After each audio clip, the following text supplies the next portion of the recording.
So I'm not really setting out to collect Gobots as such, but these are some examples of the same. Initially, I thought this guy was an Optimus Prime knockoff, but he really isn't. He's called Road Ranger, and he is MR18, I believe. Scooter here is... he's a scooter. Completely out of scale with Road Ranger, but we'll not worry about that for a moment. He's MR16, and Gobots were called robo-machines in a previous life, and they morphed into Gobots, particularly for the sort of the Western markets. And this chap here is a Rock Lord, and the Rock Lords came after the Gobots, but were linked to them. So same sort of line, but a kind of a follow-up line. And of course, unfortunately, these guys came out about the same time as Transformers were appearing on the market, having morphed from their own Japanese predecessor, Diaclones. So, unfortunately, obviously, as we know, Transformers won out, and the Bumblebee Transformers movie even takes the Michael out of Gobots as being, not at all like Transformers, which is hilarious, and a bit harsh as well. I think somebody's going to sue somebody probably about that, but anyway. So these were sort of Bandai's creations rather than Hasbro's or anyone else's. So I'll take you through the transformations. What I particularly like about these, not having had many of them myself when I was growing up, but having handled a few of late, is that they are always surprisingly heavy for their size. So as you can see, from my fingers there, they are not, these ones in particular are not huge, but their weight is quite impressive because a lot of their construction is metal rather than being complete plastic, and as a result, these guys are looking really, really good because obviously they can take a few knocks because they're metal. So let me and the transformation process as it was in those days is fairly straightforward. So if I just do Road Rangers here, it's quite nice as well because he is jointed there. That is a sort of design thing. It's not a flaw. So his arms just pop out to either side here. So he's quite straightforward. And then when you push his legs up, like this, he says, up pops his head. But then he sort of, if you get it just right, it actually sort of locks in so he can't then sort of swizzle about from his waist. I'm not sure I've actually got him fully locked in there. But basically, he's not a terribly articulated sort of figure, but actually he's not bad. He's not bad. So I'll just lie him down there so you can sort of still see him in shot.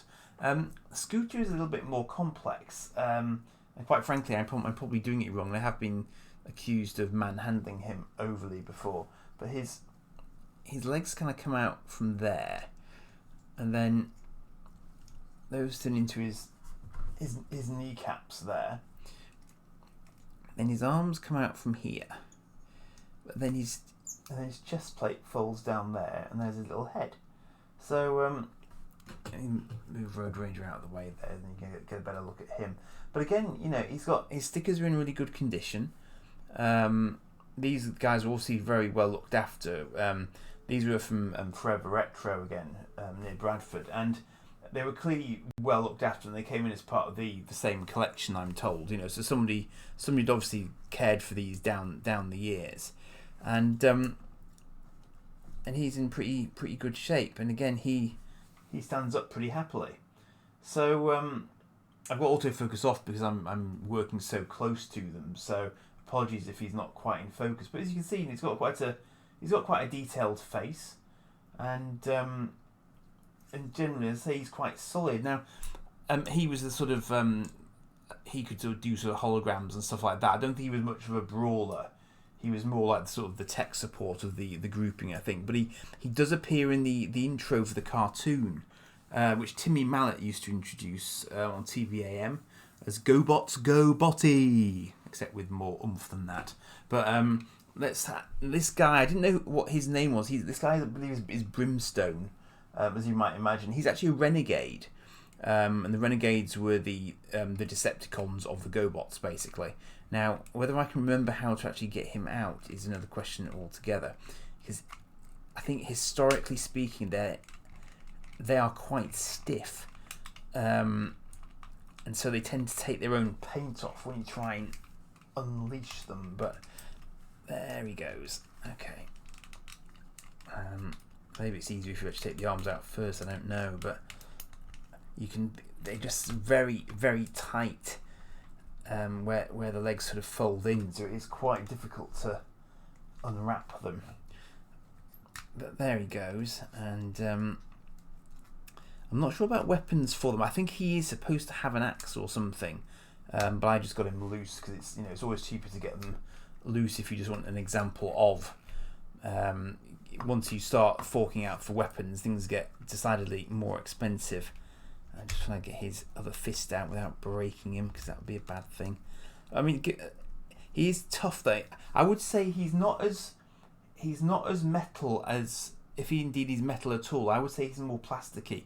So I think maybe the original issue Gobots were perhaps more metal, but maybe they tried to do it a little bit more cheaply with the Rock Lords, because they were definitely the last throw of the die for the Gobots range, I think it's fair to say. But they did have their own animated tie-in.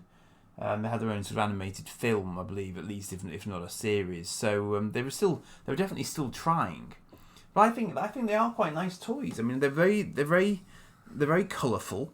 The vehicle forms are very good. They are definitely what they're supposed to look like. There's no two ways about it. And that's always been the case with them. So yeah, I mean, I think for what Scooter was the most expensive because he's a sort of hero one, but he's in very good nick. There's no two ways about it. He's in really good condition.